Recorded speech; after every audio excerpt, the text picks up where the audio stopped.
호화로운 저택, 하지만 한 여자가 바닥을 닦고 있다. 여러분, 명품 가방을 들어야 할 자리에서 걸레를 쥐고 있던 한 여성이 있었습니다. 매일 아침 5시에 일어나 시댁 식구들 아침상을 차리고 밤 11시까지 설거지를 하던 그녀. 흙수저 주제라는 말을 매일 들으면서도 참았습니다. 그런데요, 그녀의 진짜 정체가 밝혀지는 순간 모든 것이 뒤집어집니다. 오늘 이 이야기는 5분만 보셔도 충격적인 반전이, 10분만 보시면 속 뚫리는 복수가, 마지막 1분엔 인생 교훈까지 기다립니다. 지금 바로 구독 버튼과 좋아요 꼭 눌러주세요. 여러분의 댓글 하나가 다음 이야기를 만듭니다. 자, 그럼 시작하겠습니다. 유진은 시골 약재상 집안의 딸이었습니다. 그런 그녀가 서울의 명문가에 시집을 간 순간 모든 게 달라졌습니다. 결혼식 다음 날 아침, 시어머니 박선희는 유진을 부엌으로 불러 이렇게 말했습니다. 우리 집안에 흙수저가 들어왔으니 할 일이 많을 거야. 각오해. 그날부터 유진의 삶은 하녀와 다를 바 없었습니다. 새벽 5시 기상. 시댁 식구 7명의 아침상 준비. 청소, 빨래, 설거지. 손님 접대까지. 손은 거칠어졌고 얼굴엔 웃음이 사라졌습니다. 그러던 어느 날 친척 모임. 큰동서 민지가 날카롭게 물었습니다. 유진 씨, 아버지가 청소부셨다며. 요즘은 일도 못하신다던데. 시어머니가 즉시 거들었습니다. 그러게 말이에요.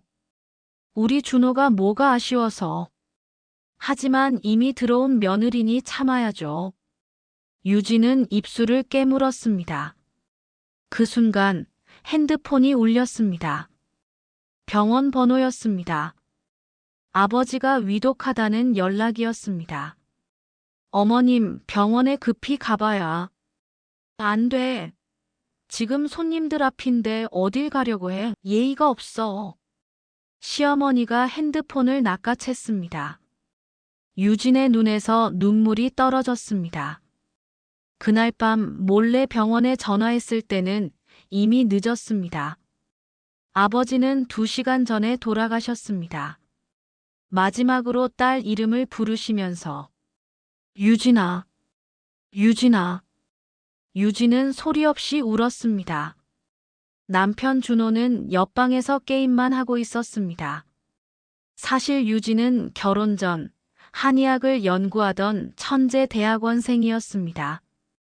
교수들은 그녀를 미래의 노벨상 후보라고 불렀습니다. 희귀질환 치료법 연구로 3년간 밤을 새웠고 논문은 거의 완성 단계였습니다. 하지만 결혼 후 모든 게 멈췄습니다. 시어머니는 말했습니다. 며느리가 무슨 공부를 해? 그건 집안 망신이야. 당장 그만둬. 연구실 대신 부엌, 실험복 대신 앞치마, 논문 대신 설거지. 그렇게 그녀의 날개는 꺾였습니다. 아버지 장례식을 마치고 집에 돌아온 날, 남편 준호가 말했습니다. 야, 내일 내가 학회 발표하는 거 알지? 내 연구 자료 정리 다 됐어. 뭐라고? 우리 부부인데 내 거가 어딨어? 어차피 내 이름으로 내봤자 아무도 안 봐. 내 이름으로 내면 회사 승진에 도움 되잖아. 유진의 3년 연구. 밤새워 쓴 논문. 모든 게 남편의 이름으로 발표될 예정이었습니다. 준호야, 그건 내 연구야. 시끄러워. 내가 뭘 안다고. 그냥 입 다물고 있어. 손찌검까지 당한 유진은 바닥에 주저앉았습니다. 그 순간 그녀의 가슴 속에서 뜨거운 무언가가 타오르기 시작했습니다. 분노가 아니었습니다. 각성이었습니다. 장례를 마치고 집에 돌아온 유진을 기다린 건 위로가 아니었습니다. 시어머니가 서류 뭉치를 던졌습니다. 이게 뭐야? 내 이름으로 집 담보대출이 5천만 원이나 나와 있어. 제가 한 게 아니에요. 거짓말. 내가 몰래 돈 빼돌린 거 아니야? 알고 보니 남편 준호가 유진 명의로 몰래 대출을 받았던 것입니다. 도박 빚을 갚기 위해. 준호야, 이게 무슨 짓이야? 남편은 뻔뻔하게 대답했습니다. 부부잖아. 같이 갚으면 되지. 뭐가 문제야? 그날 밤, 유진은 거울 앞에 섰습니다. 손에는 이혼 신청서가 들려 있었습니다. 펜을 잡은 손이 떨렸습니다. 하지만 끝내 도장을 찍었습니다. 이제 내 이름조차 버리겠어. 이혼 소식을 들은 시댁은 조롱했습니다. 위자료? 오히려 우리가 받아야지. 너 같은 흙수저는 평생 거지처럼 살아라. 그 말이 끝나자 유진은 고개를 들었습니다. 눈빛은 더 이상 흔들리지 않았습니다. 절망 속에서 새로운 각성이 싹트고 있었습니다. 며칠 후 유진은 낯선 건물 앞에 섰습니다. 천하의학재단, 국내 3대 의료재단, 전국 12개 대학병원 운영, 자산 규모 3조 원. 문이 열리자 임원들이 일제히 고개를 숙였습니다. 상속자님 오셨습니다. 유진은 멍하니 서 있었습니다. 강 변호사가 다가왔습니다. 회장님께서 남기신 유언장입니다. 봉투를 열자 아버지의 글씨가 보였습니다. 유진아, 아빠가 내게 가난한 삶을 살게 한 건 미안하다. 하지만 내가 사람의 진짜 모습을 보길 원했단다. 진심 없는 부와 권력은 껍데기일 뿐이다. 내가 진짜 힘든 순간이 오면 그때 내 진짜 이름을 찾아라. 너는 강유진이 아니라 천하재단 천유진이란다. 유진의 손이 떨렸습니다. 그녀는 재단 창립자의 유일한 혈육이었습니다. 5년 전 사랑한다던 준호와 결혼하면서 모든 걸 포기했던 것입니다. 아버지는 극구 반대했습니다. 그 사람 눈빛이 순수하지 않다. 하지만 유진은 듣지 않았습니다. 재단 이사직도 천시 성도 버렸습니다. 평범한 강유진으로 살았습니다. 그리고 지금 유진은 아버지 서재에 앉아 결심했습니다. 이제는 천유진으로 살겠습니다. 창밖으로 서울 시내가 한눈에 들어왔습니다. 유진은 서두르지 않았습니다. 복수는 조용히 치밀하게. 시댁이 운영하는 메디팜은 천하재단 거래에 의존하고 있었습니다. 매출의 70%가 재단 계열사에서 나왔습니다. 유진은 이사회에서 말했습니다. 메디팜과의 계약 단계적으로 축소하세요. 하지만 이사님, 그 회사는 제 전 남편 회사죠. 알고 있습니다. 그래서 더 끊어야 합니다.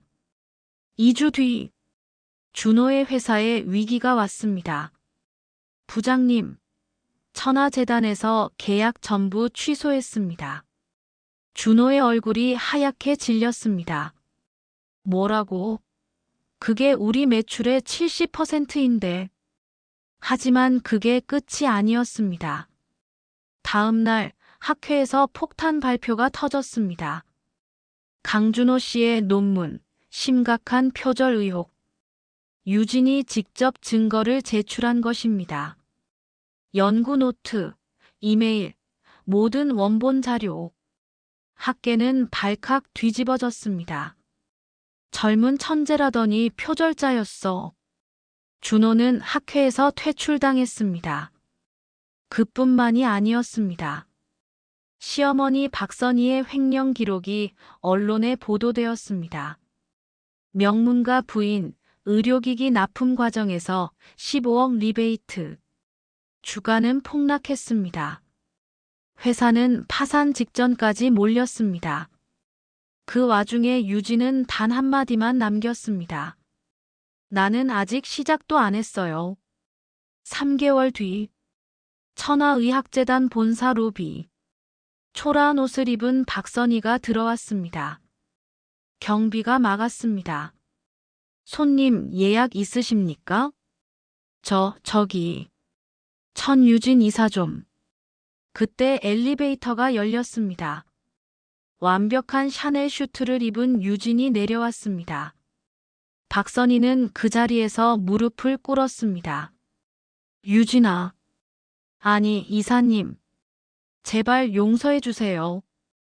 유진은 차갑게 내려다봤습니다. 어머님이라고 부르지 않아도 할 말이 없어. 그렇지만 내 아들만큼은 제발. 준호 좀 살려주면 안 되겠니?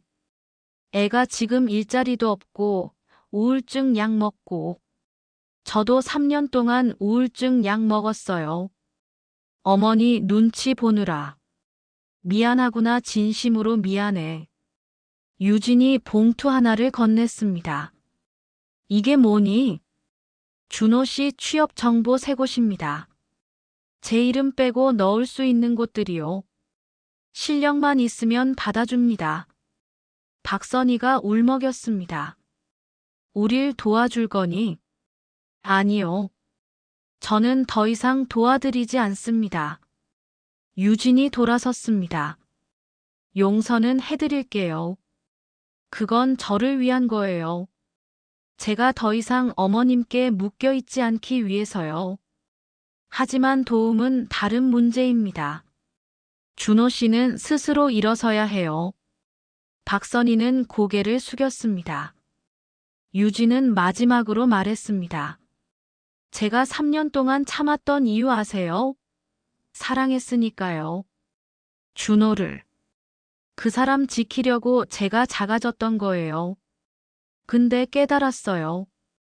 진짜 사랑은 나를 작게 만드는 게 아니라 서로를 크게 만드는 거더라고요. 이제 저는 제 삶을 살 거예요. 안녕히 가세요. 1년 뒤 천하의학재단 신약 발표회. 유진은 환자 가족들과 무대에 섰습니다. 이 약이 나오기까지 아버지와 수많은 연구진의 노력이 있었습니다. 박수가 터졌습니다. 발표회가 끝나고 유진은 아버지 묘소를 찾았습니다. 아버지, 해냈어요. 아버지가 꿈꾸시던 것. 바람이 불었습니다. 따뜻한 바람이었습니다. 유진은 웃었습니다. 처음으로 진짜 웃음을 지었습니다. 흙수저라고 무시당하던 며느리. 알고 보니 3조 원 재단의 주인이었습니다. 하지만 이 이야기의 진짜 교훈은 따로 있습니다. 유진은 복수를 했지만 복수가 목적이 아니었습니다. 그녀는 자신을 되찾았습니다. 여러분도 누군가에게 무시당하거나 자신을 잃어간 적 있으신가요? 그럴 때 기억하세요. 진짜 힘은 타인의 인정이 아니라 내 안에 있다는 것을. 댓글로 여러분의 이야기를 들려주세요. 유진의 선택, 어떻게 생각하세요? 이 이야기가 마음에 드셨다면 지금 바로 구독 버튼 꾹, 좋아요로 응원해주세요. 알림 설정하시면 다음 이야기 놓치지 않습니다.